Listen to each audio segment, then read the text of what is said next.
હવે રાજકોટના એક સ્વામિનારાયણ મંદિરની અંદર એક એવું બેનર લાગ્યું કે જેમાં સ્વામિનારાયણના જે શિષ્યો છે એને ભગવાનના સ્વરૂપ દર્શાવવામાં આવ્યા અને 52 જેટલા જે શિષ્યો છે એમની સામે લખવામાં આવ્યું હતું કે આ ભગવાનના સ્વરૂપ હતા।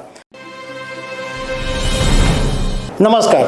છેલ્લા ઘણા સમયથી એવું જોવા મળી રહ્યું છે કે સ્વામિનારાયણ સંપ્રદાયના સાધુઓ સનાતન ધર્મનું કોઈક ને કોઈક રીતે અપમાન કરી રહ્યા છે। થોડા સમય પહેલાં જલારામ બાપા વિશે એક સ્વામિનારાયણ સાધુએ નિવેદન કર્યું, એ પછી સ્વામિનારાયણના એક પુસ્તકની અંદર ભગવાન દ્વારકાધીશ વિશે લખવામાં આવ્યું।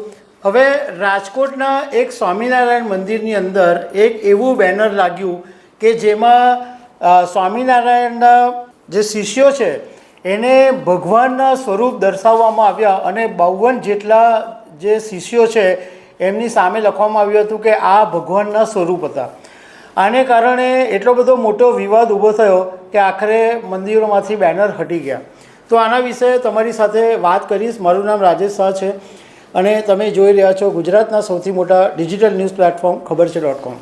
ન્યૂઝ 18ના એક અહેવાલની અંદર એવું જણાવવામાં આવ્યું છે કે રાજકોટના રૈયા રોડ ઉપર આવેલા જાગા સ્વામી અક્ષર પુરુષોત્તમ સ્વામિનારાયણ મંદિરમાં એક બેનર લાગ્યું હતું જેમાં શ્રીજી મહારાજના તમામ શિષ્યોને ભગવાનના વિવિધ સ્વરૂપો તરીકે દર્શાવવામાં આવ્યા હતા।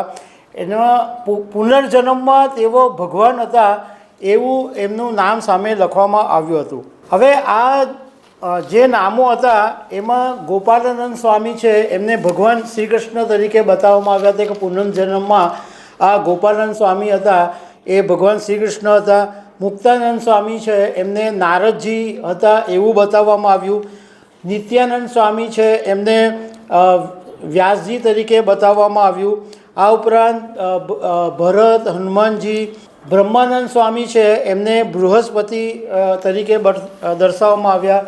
જીવુબા કરી હતા એમને લક્ષ્મી માતાના અવતાર તરીકે બતાવવામાં આવ્યા। રાજબા હતા એમને સરસ્વતી માતા તરીકે દર્શાવવામાં આવ્યા। વાસુદેવ બ્રહ્મા કરીને કોઈ સ્વામી હતા એને ભગવાન કૃષ્ણના પિતા તરીકે દર્શાવવામાં આવ્યા।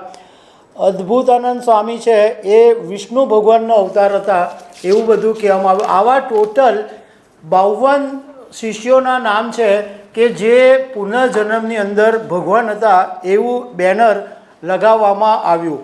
ન્યૂઝ 18ના અહેવાલમાં એવું જણાવવામાં આવ્યું કે જ્યારે એમના રિપોર્ટરો ત્યાં પહોંચ્યા ત્યારે બેનરો હટાવી લેવામાં આવ્યા હતા અને સ્વામિનારાયણના સાધુઓ આ વિશે કશું પણ કોઈ નિવેદન આપવા તૈયાર નહોતા। કેટલાક હરિભક્તોનું કહેવું એમ છે કે આ જ્યારથી અહીંયા તેઓ આવે છે ત્યારથી આ બેનર જોયું નથી, એટલે આ બેનરને હટાવી લેવામાં આવ્યું છે એવું આ ન્યૂઝની અંદર કહેવામાં આવ્યું છે।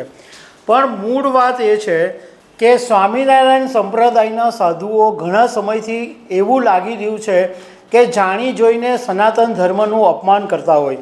પોતે એવું પ્રસ્થાપિત કરવા માંગે છે કે સનાતન ધર્મ કરતાં સ્વામિનારાયણ સંપ્રદાય વધારે સર્વોપરી છે।